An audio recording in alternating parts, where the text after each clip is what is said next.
You're listening WMNF Tampa. The opinions presented on the Healthy Steps show are the evidence-based opinions of Dr. Fred Harvey, the callers, and his guests. These are not the opinions of the staff, the volunteers, or the board of WMNF. The information provided on the show is not intended to diagnose or treat any disease. There is no implied patient-physician relationship in these calls. The nature of the calls is educational and informational only. Hello there, my dear listeners. It is wonderful to be back with you on this Monday morning. As the world turns, it always turns back to you because you keep your dial tuned to WMNF Tampa, the prototype of community-supported radio from Tampa Bay to the Gulf of Mexico, and the only station that Jim Hawkins streams on whatever island he ventures to. And you can stream us as well at WMNF.org. My constant invitation to you, my friend, is to call in to the Healthy Steps radio show. Today is Ask Me Anything Monday, and it depends on your medical questions, comments, and concerns. Just give us a call at 813-239-9663. That number again is 813-239-9663. You can also send an email to dj@wmnf.org or text us at 813-433-0885. Good morning to you, Dr. Harvey. I hope that you had a spectacular weekend and that life rewarded you with more of her bounty and that you are now ready to guide us through another AMA Monday. I've already frittered away too much precious time on the wind-up, so let's launch this show. What have you got for us today, Dr. Fred? Thanks once again for that great intro, Bill. I always appreciate doing it for you. It's great fun. And it was a good weekend. I hope yours was too. It sure was. Did a little bit of running around and accomplished some things, so very satisfying. Yeah, I got to see that epic movie, The Odyssey, and I was pretty impressed. I was riveted to my seat the whole time. Not a boring moment and nothing too excessive. Well, that sounds like a good endorsement. We saw it as well last week and kind of agree with what you're saying about that. Very riveting. Yes. I really gave some great insights into humanity. And anyway, other people are giving me some great insights into humanity too. Just reading the news is enough to, or listening to Amy Goodman's important stories are enough to wake you up to what's going on. I like to be awake. You know, I'm not woke. Although woke is a subclass of being awakened, but woke is too small. Woke is a great thing. Everybody should be woke. But when you get awakened, you understand a bigger picture and you can apply critical thought to a lot of things that seem to be standard behavior and standard thinking for many people. And I don't like standard thinking. I don't like standard behavior because it gets us into trouble. Look at the Mideast. Oh, Lordy. And look at the state of American illness and healthcare. We spend more money than the following 5 countries combined on doing this treatment of illness thing, and our outcomes are worse. Why is that? Maybe it's because we don't pay attention to what's real. And we're treating things that don't need treated, and we pursue things that don't need to be pursued. One of them is pursuing freedom without any kind of critical thinking. And RFK is brilliant at that kind of work. You want to do all these kind of things, but you don't really want to apply critical thought to it. Why would you want clinical studies to actually guide your decision making? My God, that would be just so cumbersome. But last week, our grifter in charge of health did it again. He appointed 8 people to an FDA advisory panel on new drug, compounded drug, not new drug, but substance approval for compounding. This is not the FDA drug approval process. This is not doing rigorous clinical research to figure out what substance is safe and effective for a certain issue. And the substances that this panel was convened to evaluate were things called peptides. And 6 of the people out of the 8, so 3/4 of the people he appointed to this panel, market the substances that they are charged with evaluating. And that's a little sketchy to me. Usually we try to keep people with a financial interest away from making decisions about approving their financial interest from the government standpoint, that is. It's okay if you're in a private corporation, but it's not okay if you're actually making public decisions. And how many of these people who actually prescribe the peptides and make money on them in their little longevity clinics, how many of those do you think would vote no? So what are peptides? I've talked about them before. They're in the news a lot. Peptides are small proteins. They're short amino acid sequences. One of the examples that we have currently in use in medicine, actively, one of the first ones we've ever done is a peptide called insulin. Insulin is a well-known human peptide that drives metabolism. And another one is human growth hormone. And one that's really been in the news recently because it is a synthetic analog of a human peptide called GLP-1. These GLP-1 agonist synthetic chemicals are on the market with names like Zepbound and Mounjaro and Ozempic. And so these are well-vetted, clinically studied, approved medications.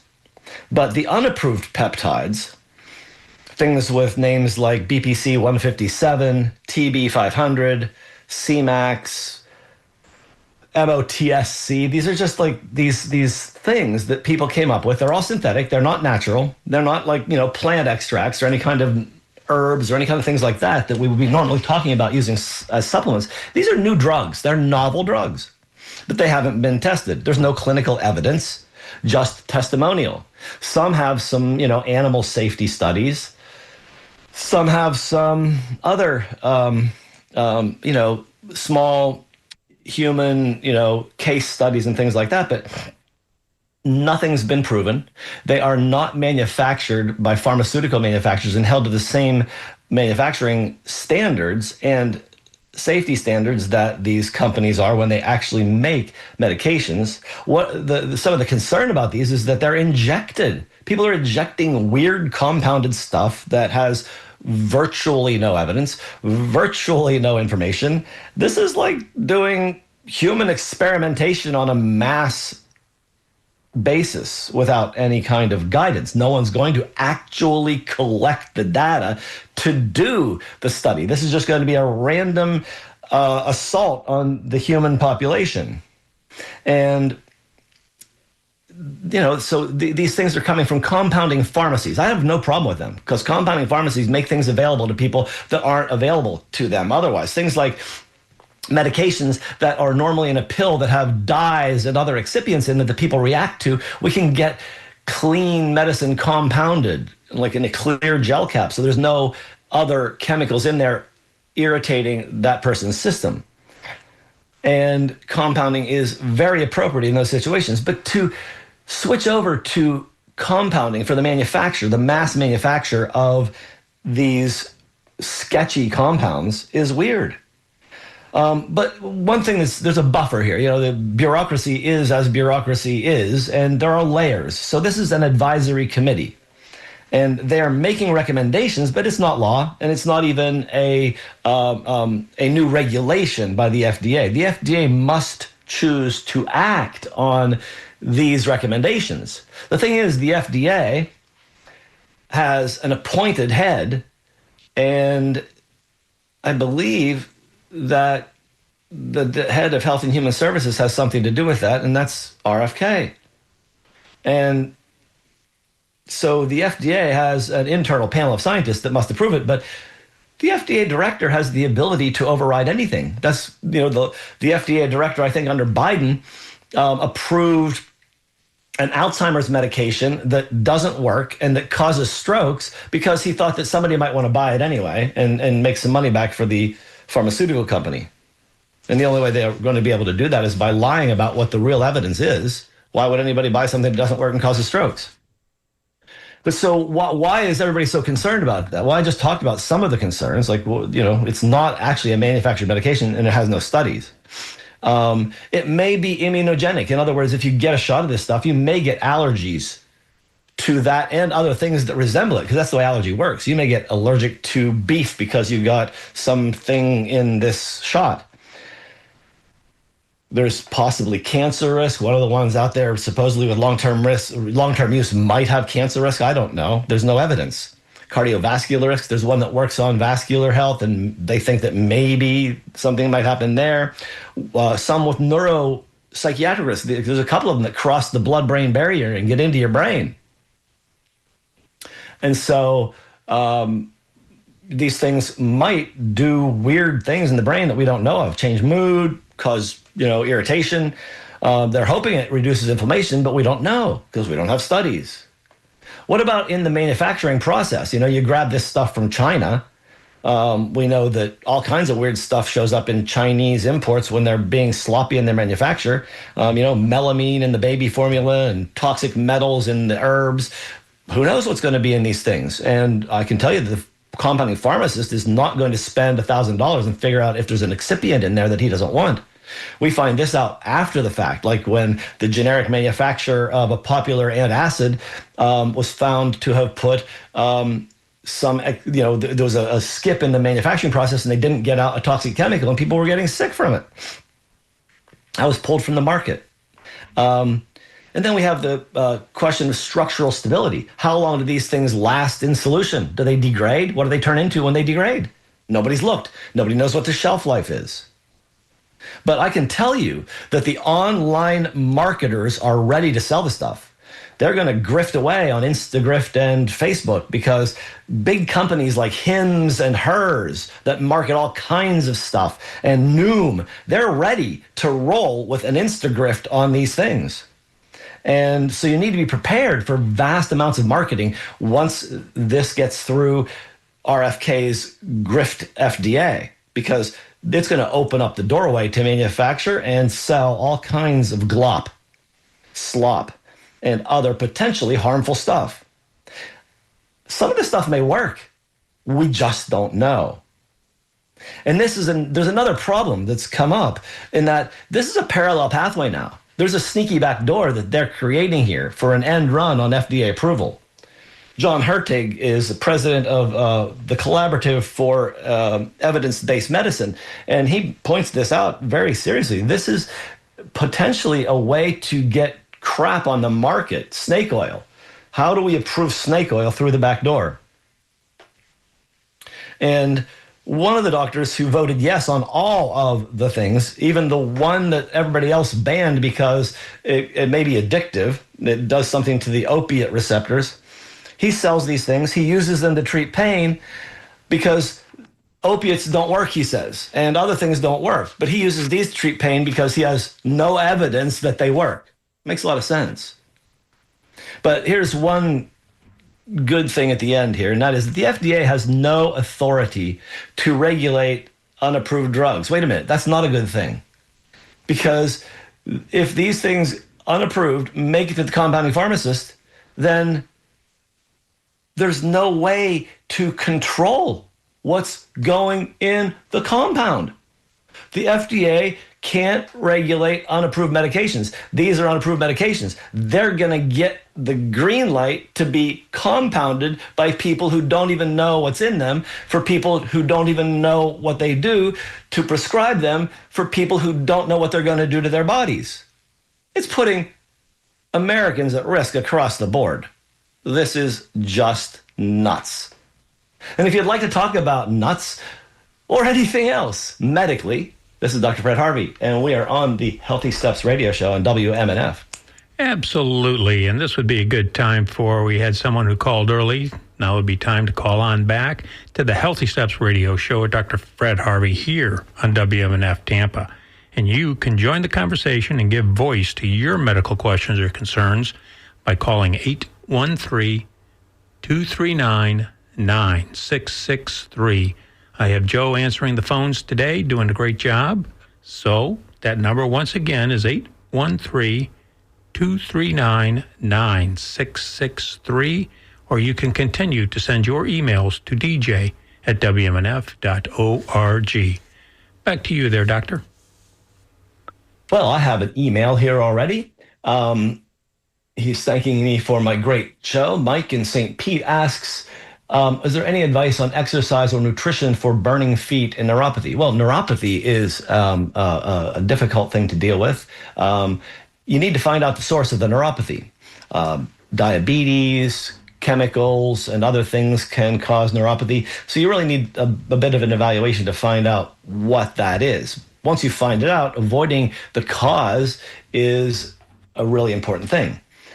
Things that we know that help to remove the burning sensation that are not intervening with just medication. Alpha lipoic acid is an antioxidant that gets into the fat. The nerve sheath is made of fat, and so you need to get antioxidants in there to protect it so the conduction is better and you don't have that burning sensation. So alpha lipoic acid, I've seen dose ranges in literature from 600 to 1,800 milligrams a day. You might want to do a time release with that and take it with food because it can cause some heartburn. But another thing is methylated B12. Methyl B12 helps to heal nerves. Methylfolic acid, methylfolate, helps to heal nerves. And B6 does in smaller doses. In large doses, it can actually damage the nerves. So those B vitamins can all help to support it. Fish oil can help you to put the insulation back onto the nerves so you can actually have more functional nerves. And phosphatidylcholine is something that shows up in lecithin, like sunflower lecithin, and in egg yolks. And choline helps to also stabilize, phosphatidylcholine helps to stabilize the cell membranes. And then there's some good other antioxidants that are fat soluble, like astaxanthin, that is a algae extract that really is great for stabilizing cell membranes. And so those are some things you could do about it. Exercise-wise, don't have anything specific, but you could actually go to a chiropractor, an acupuncturist, or a doctor who has a class 4 laser. Class 4 lasers and red light therapy have been shown to reduce that burning in the extremities. And it seems like we have lit up the board, so let's talk. Yes, indeed. I've got a happy little gathering of folks here. I've got Bill, Victoria, Barbara, and Kevin. I'm going to go to Bill in Brooksville. Hey there, Bill. Good to talk to you again. What have you got? Today, and Good morning, Bill. That I had liver cancer. I can't think of the word for it, and I wanted to find out what you knew about it and how I should handle it.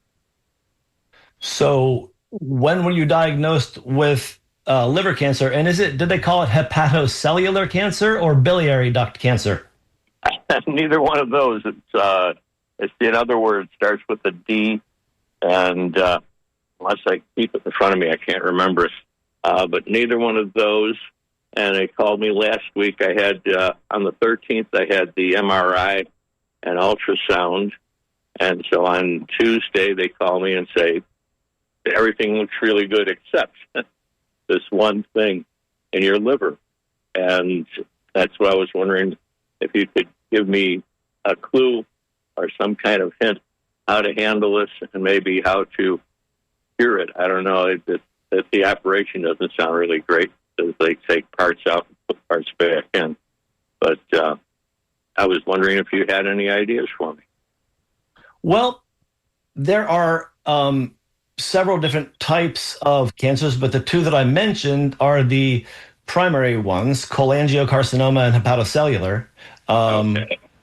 And so other than that, you might have something rare, something interesting. But I think some of the best things you can do when it comes to any cancer is to look at your diet and clean it up, get rid of anything processed, anything artificial, anything with added sugar. Start there. And then when it comes to exercise, there are definitive studies out there that show that when people go from sedentary to 30 minutes of exercise a day, they reduce the recurrence rate of cancer, so that it must affect cancer metabolism. Right.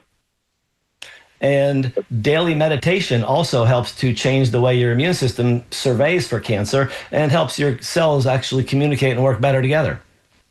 Okay. Yeah, I was thinking maybe going on a diet of aloe juice. The Chinese have bottles of aloe, and I was thinking maybe golden seal tea or something like that. I don't know what would help the liver.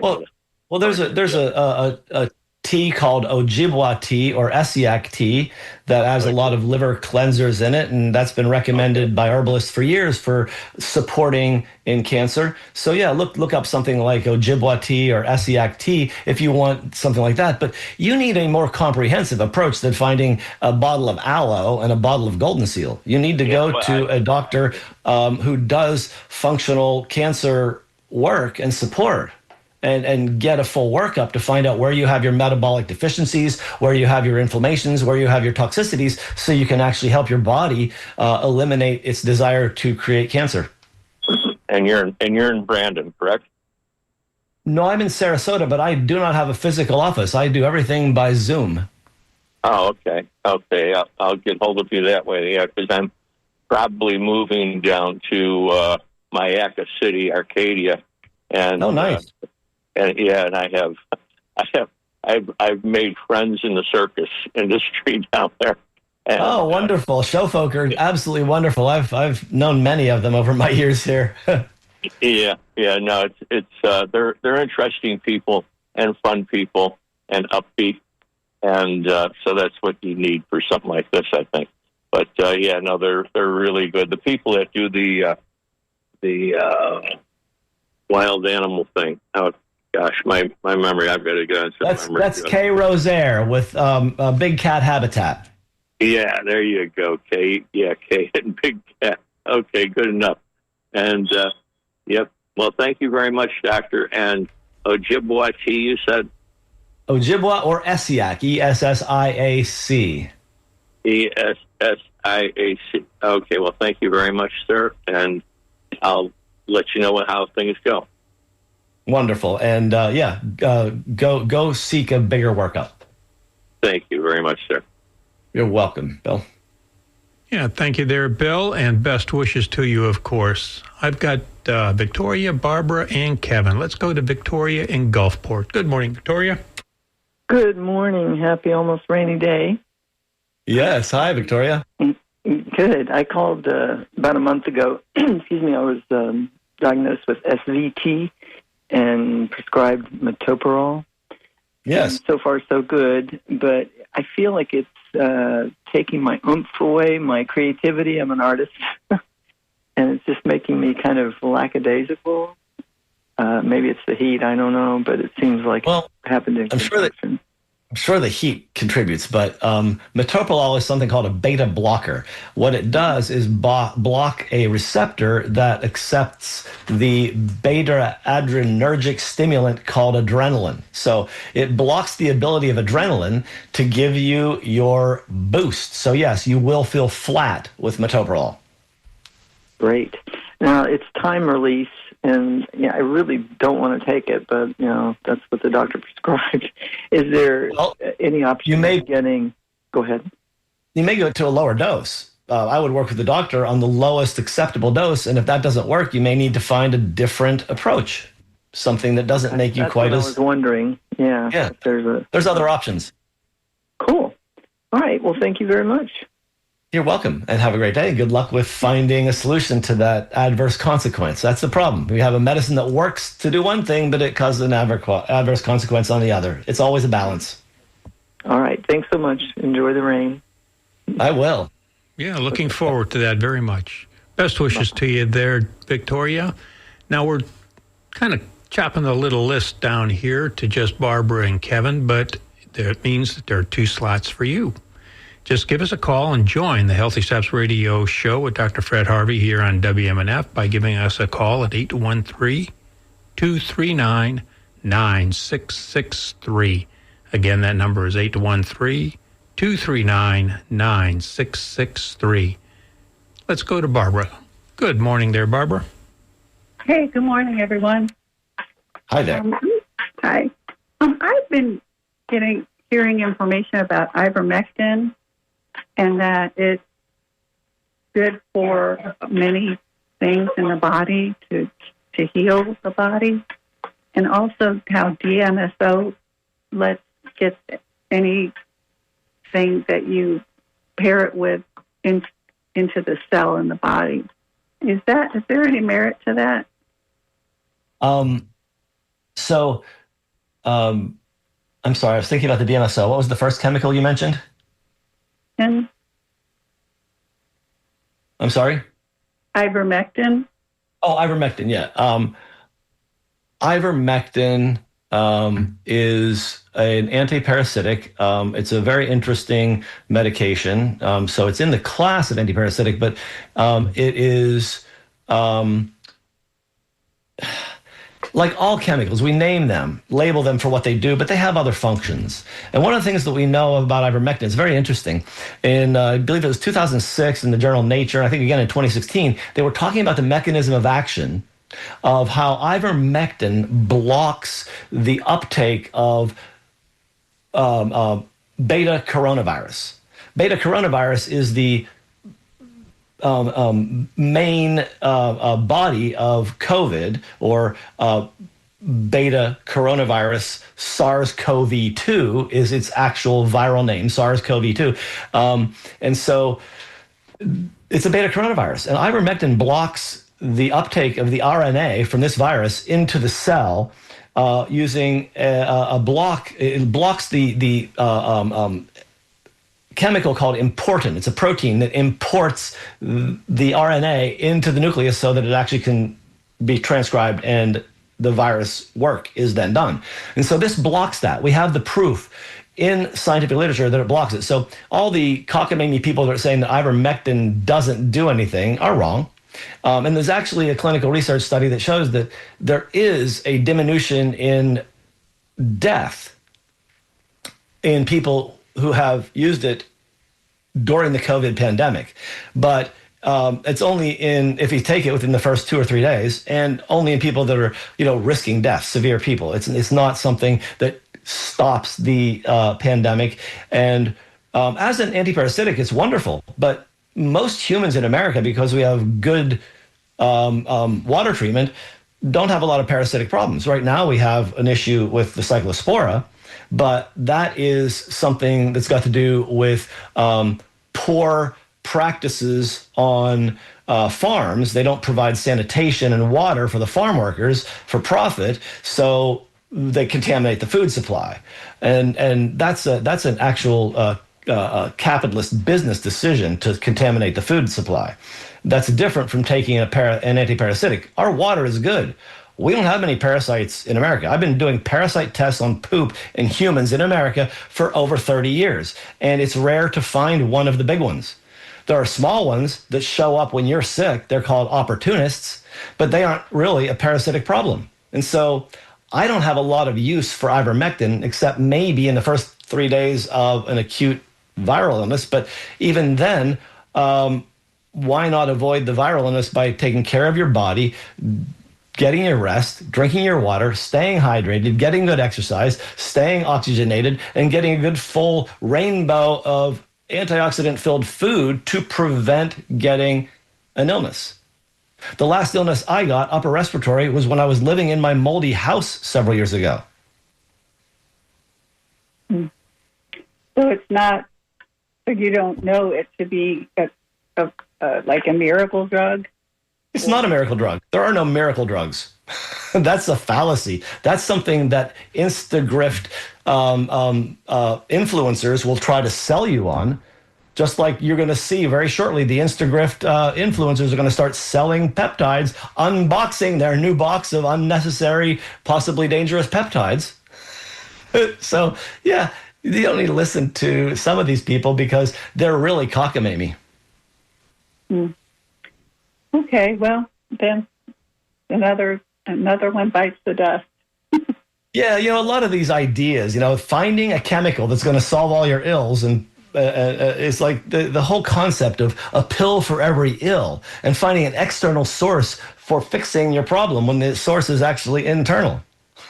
Do you feel like people, the pharmaceutical companies don't want to find cures because they're making so much money? I think cure is another charged word. I don't believe in it. I think that we actually recover from illnesses that we've created by manifesting imbalances in our bodies and set us up to get ill. And so if we change the internal milieu, we don't get ill. What about gene mutations, though? Yes, the genes are a blueprint. If you understand your genes, you can actually play them like a keyboard, like a piano or a harp, and have it emit the symphony it was designed to, even with the missteps that have occurred. You mean turn off a mutated gene? No, just avoid using them. So you have MTHFR mutation, so you don't metabolize your folic acid into methylfolic acid inside your body. So you take a methylfolate so you can avoid that step. There are things you can do to sidestep genes that aren't very effective. How about the GABA1 gene? How about every gene? Every gene that you have is simply a notation made by God when you were created of how your snowflake was going to make it through this 100 years. And so if you understand your snowflake, then you can actually stroke it and keep it from melting for 100 years. Okay, well, that's positive. Yes, I'm an optimist. And there's a lot of people out there that are going to sell you a pessimistic message to take your money and sell you something you don't need that doesn't do anything.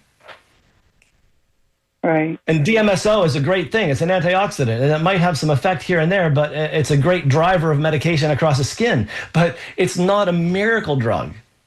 They went through that one in the 80s, and it's making its rounds again, but in reality, it's still the same thing it was in the 80s that didn't do what they said it was going to do. I never saw anybody recover from heart disease by doing their DMSO IVs.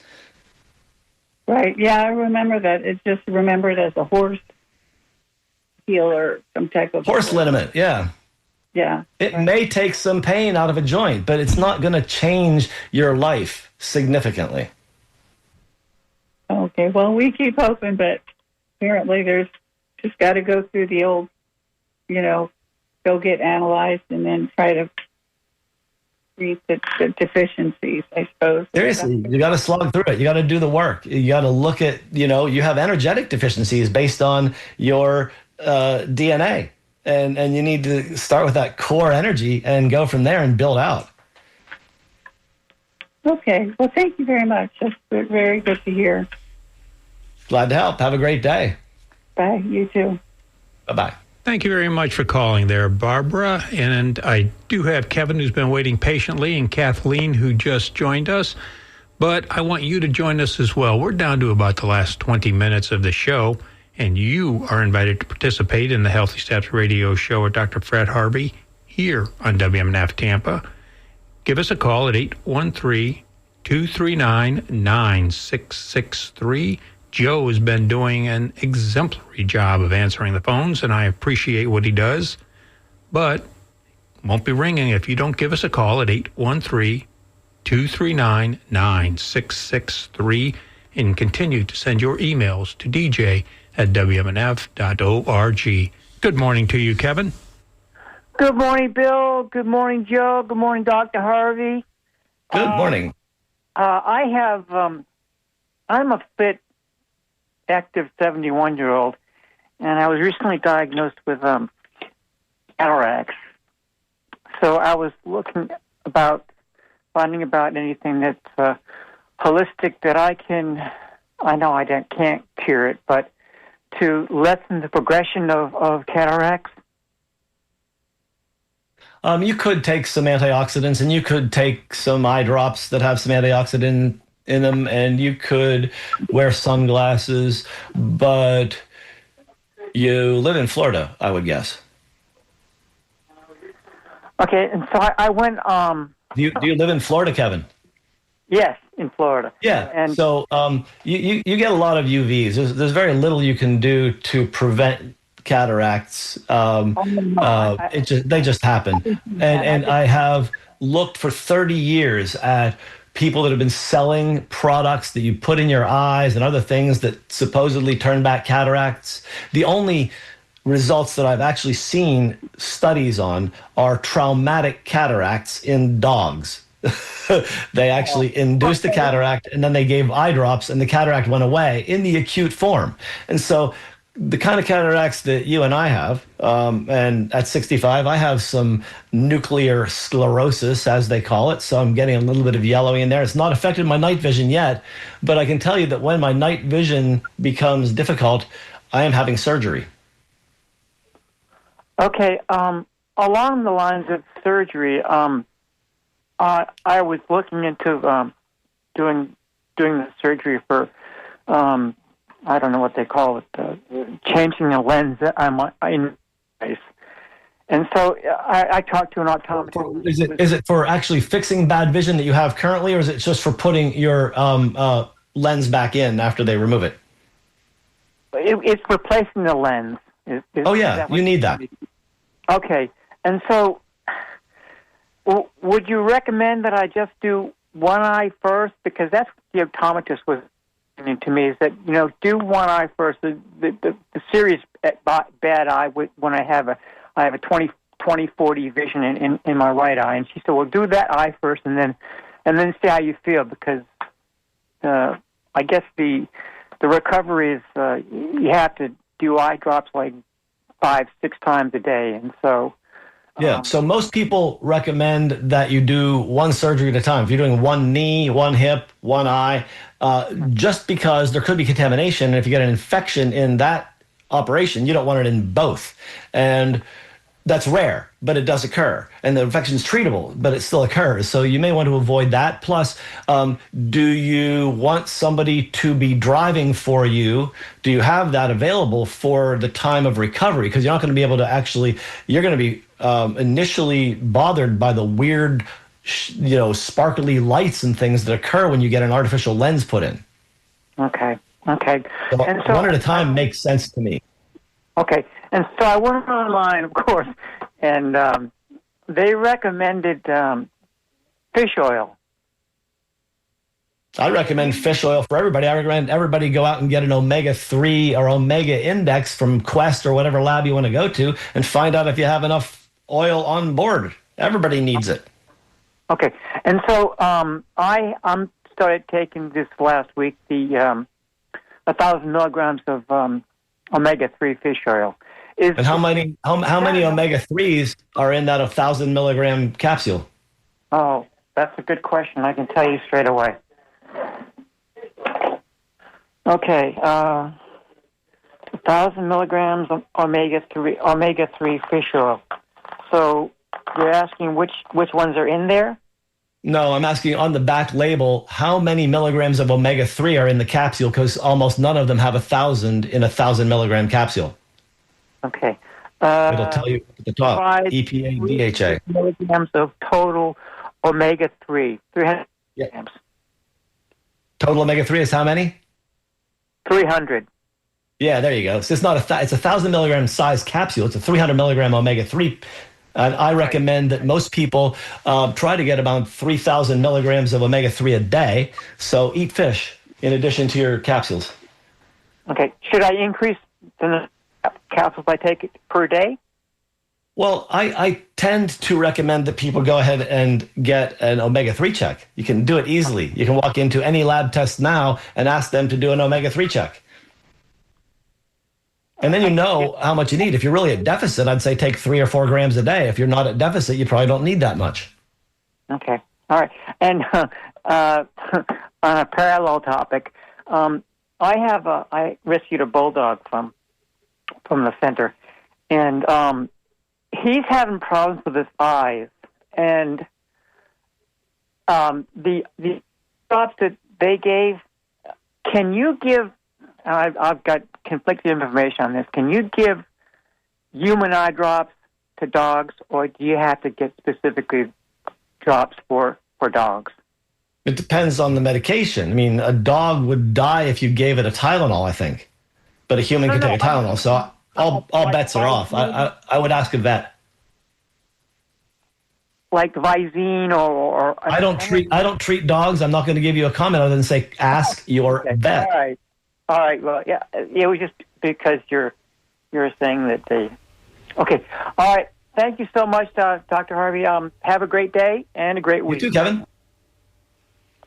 Thank you very much there. Let's go to Kathleen, and I've also got Eddie and Jan in the queue. But Kathleen in Plant City, how are you doing today? Yes, Kathleen. This is Kathleen. Listen, Good morning. I'll be very honest with you. Can you hear me? I can. Oh, good. All right. I'll be very honest with you, okay?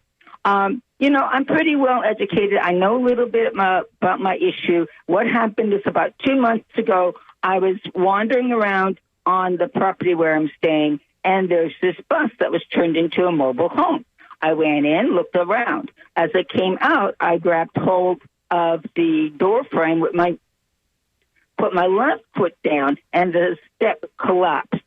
I fractured my upper arm bone, one of them, and, it's been slowly recovering. And I know about how to do what I would call range of motion exercises because I took care of the love of my life for 6 years.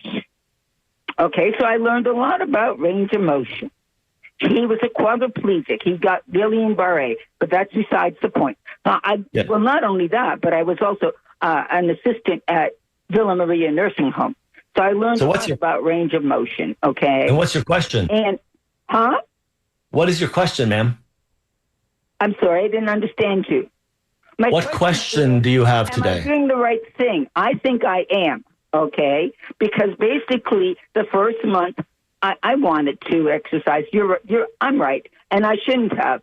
But right now I'm not, for the first month after, my friend told me, hey, you can't do anything else. Okay, I didn't do anything else. Can I interrupt for a second? I misunderstood you earlier, I think. I thought you said 2 weeks. So 2 months ago, you fractured your humerus, your upper arm bone. Right. And it wasn't humorous at all. It has not been humorous at all. Not in the least. But you didn't have surgery, and they immobilized you after you saw the person at the ER, and they put you in a sling, right? Yeah, they gave me a sling. And I had it in a sling anyway, because I knew what I said, background and so forth. Have you had what I would call range of motion? And Kathleen, I'm starting to do, sorry. Have you had a follow-up with the orthopedic doctor yet? I don't have the money. Oh, no. 5 or 6 different places trying to get assistance. And every time they said, you got to go to another place. You got to go and see another person. And of course, since I'm not able to drive, since it's my right shoulder and my right arm, I've had to have somebody else. And they're very busy because they're both farmers, and I can't afford Uber. Okay? So every once in a while, they this is in the wealthiest.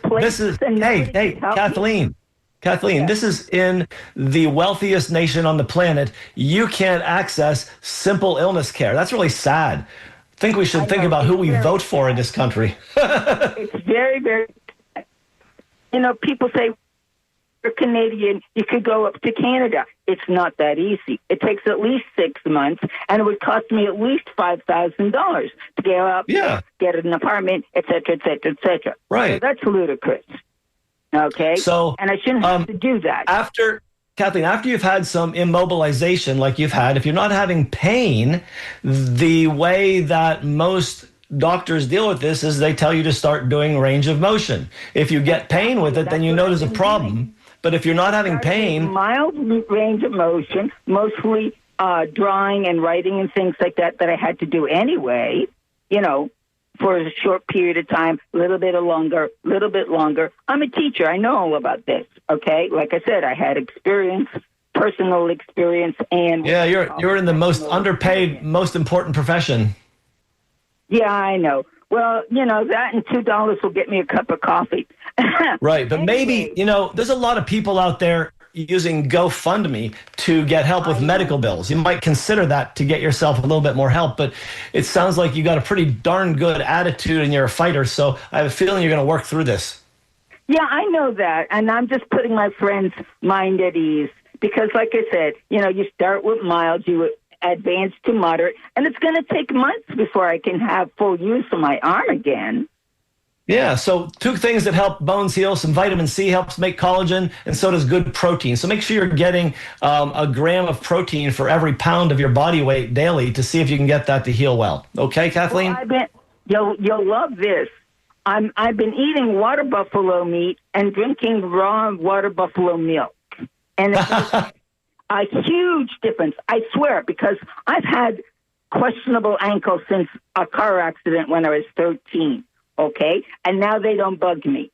My hip was damaged last year in another car accident. It doesn't bother me. And I swear that my shoulder is getting better much faster than what my doctor had predicted. Well, you're a fighter. I don't doubt you're going to get it better faster. Have lots of luck with that, and I'll talk to you again, I hope. Of course. Okay. I know that. They say it's sort of psychosomatic, and in a sense, yes. If you have a positive attitude, of course you get better faster. Absolutely. That's almost like a given. Keep on fighting, Kathleen. Have a great day. Thank you very much there, Kathleen. Best wishes to you on that. Let's go to Eddie in Clearwater. Good morning, Eddie. Yeah, is this the Dr. Harvey and Kathleen show? Hi there. Eddie, what's happening? All right, real quick. In my 60s, very active, swim, the Y, all that stuff. My son recommends that I add creatine, amino acids, or, what do you think about that? And also, I don't know how you know what you know about this topic, real brief. He also is big on saunas. That's it. That's what I have. Okay, so saunas are a very good thing. They help to detoxify your body. They help to challenge your cardiovascular system. They're actually a very healthy thing to do. And then he said to add creatine. There is some good evidence that creatine, 5 grams a day, can help with a lot of different things when you're over 60. And then the amino acids, from my perspective, you don't need them unless you're deficient in specific ones, okay, and or you don't get enough protein in your diet. And if you're getting, 3/4 of a gram of protein per pound of body weight a day, then you're doing pretty well. All right. That was it. I just wanted to get confirmation, not that I didn't believe him, but I wanted to get a medical expert. But sure. He's big on the saunas. He says that will be a game changer. Anyways, thank you, Dr. Harvey. You're so welcome. And yes, saunas are a game changer. Protein is too. And if you're not getting enough protein, you can add some amino acids. All righty. Thank you. Have a great day. You too. Bye. All righty. I don't have any callers at the moment, but if somebody wants to sneak on in for the last few seconds, the number is 813-239-9663. We're down to about 5 more minutes. What have you got on the email line there, Doctor? So David sends us something. He says that it seems that unapproved peptides are really popular right now in the bodybuilding community. Do I think it would be dangerous for bodybuilders to inject them? They're often so lean when they get ready for the stage and perhaps more vulnerable to harm as a result. They may have, pushed the metabolism a bit. I'm not sure that these actually would be more harmful to them. I just think that they're not studied. And yes, they're very popular in the bodybuilding community, but from what we know about bodybuilding community evidence is that more protein and more working out tend to do the job. You don't need a lot of exogenous stuff as we see from the natural bodybuilders. And so the confusion that many people have about having to do 14 million grams of protein a day and take steroids and other things is a fallacy. It's a fantasy. Let's see, what do we have next? Cancer of the prostate from Andy. I've been diagnosed with prostate cancer back in 2013. Did not choose radiation with hormone as I was told I should. He has followed a simple diet of organic greens, avoiding toxic industrial chemicals, trying to eat mostly fish and chicken and not much processed meat. A urologist saw him, referred him to another doctor who said radiation treatment along with hormone treatments would weaken the cancer cells. Can you advise me about some other form of treatment I can seek? Have you heard of ivermectin as a treatment to combat cancer growth, or intravenous vitamin C as a treatment? Well, as an aside, ivermectin and vitamin C are not cancer treatments. They are adjuvant support, but they don't treat cancer. Oncologists treat cancer with chemotherapy, radiation therapy, and oncologic surgeons treat it with surgery. He's wondering, can I suggest another way? Is proton beam? It's another radiation. And Eve, my predecessor on the show, spoke about different things regarding cancer-related treatments and such. And so what I would suggest is that you consult a urologist who does alternative things. You don't want radiation, it sounds like, so consider surgical intervention. And I don't mean with a robotic external prostate extraction, but HIFU, high-intensity focused ultrasound, melts the prostate with ultrasound, and cryotherapy freezes it. And you can target the specific tumor and freeze it. And by the way, Andy, your diet and choices you've made are what Dean Ornish has proven work to reverse the promotion of prostate cancer cell growth. And so you're doing the right thing there, but you could add more stuff. So a surgical intervention using either ultrasound or cold therapy, look for cryotherapy or HIFU, H-I-F-U. There are doctors in the area that do that. I know there's some in Sarasota. I'm certain there are some in Tampa that do it. And then you can move from there, if you need to hormone blockade or radiation, but you'll get a more comprehensive view about it if you talk to somebody who does these therapies. I think that would be really useful. And let's see. Yes, I did hear of DMSO. Somebody asked that one. This patient just had cataract surgery, and he thinks it's wonderful. Don't need glasses. The cataracts are gone. He got the top end ones, and it cost more money. So it cost him $3,000 cash per eye in addition to what the insurance covered. And that will be an option. You can get really good lenses. The standard ones are covered by insurance. And so you might get stuck with something that gives you more sparkles in your vision because the lens isn't quite as good as the higher end lenses. And here's a question. How does the doctor feel about acupuncture? Well, actually, I don't feel much about it. But I do think about it. And my critical thinking tells me that acupuncture has a lot of evidence in the clinical literature for efficacy. And so I think acupuncture is a very good, relatively non-invasive, essentially no side effect unless you don't like a needle, intervention that helps people balance. I like acupuncture. I would use it regularly if you have somebody nearby and you want to stay towards health, because that's what acupuncture does. It helps direct you towards health. And I want to tell you all, thank you. This is great questions, great interaction again today. Bill, thank you for holding down the boards. And Joe, I really appreciate your help in answering the phones and screening everybody for me.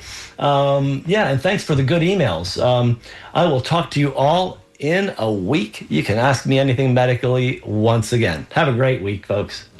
Thank you again, Dr. Harvey, for another illuminating and beneficial Healthy Steps radio show. And to you out there, I want to thank you and all of our participants, listeners, and supporters. You make this show awesome. Of course, you've been listening to the Healthy Steps radio show with Dr. Fred Harvey here on WMNF Tampa. Waiting for you like a dear friend is 5 minutes of NPR news, and then get ready for the Sustainable Living Show hosted today by John Butts. Until next Monday at 10 a.m., thank you for listening and supporting the Healthy Steps radio show with Dr. Fred Harvey here on WMNF Tampa, your community conscious radio station. Stay safe, stay thoughtful, and know that you are loved.